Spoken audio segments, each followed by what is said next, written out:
খাবারটা গলায় আটকে যাচ্ছে কেন?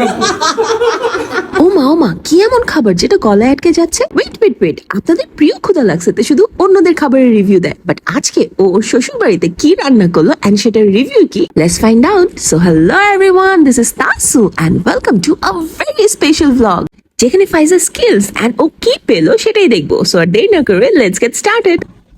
আচ্ছা ফাইজার আজকে ফার্স্ট রসোই রান্না কেমন হয়েছে? ওয়াও কেমন? হ্যাঁ ফাইজার তুমি কিছু বলো, কিছু জিজ্ঞেস করো। সবাইকে জিজ্ঞেস করি দিতে হয়। হ্যাঁ আমি তো দোকানে দেখি ডাকো ডাকো যাও সবার মাথা ঘুরে দেবে না সবার মাথা ঘুরাই দেওয়া যাবে মানে